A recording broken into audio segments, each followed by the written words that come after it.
That's what you get in the box.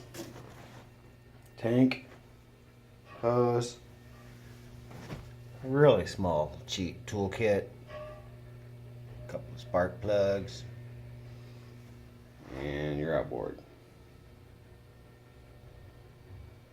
Just so that you know, it's 20 horsepower. It is bigger and heavier than it looks. Thought it would be a little bit smaller being a 20 horsepower, but this is pretty dang big. It's gonna hurt moving this thing around,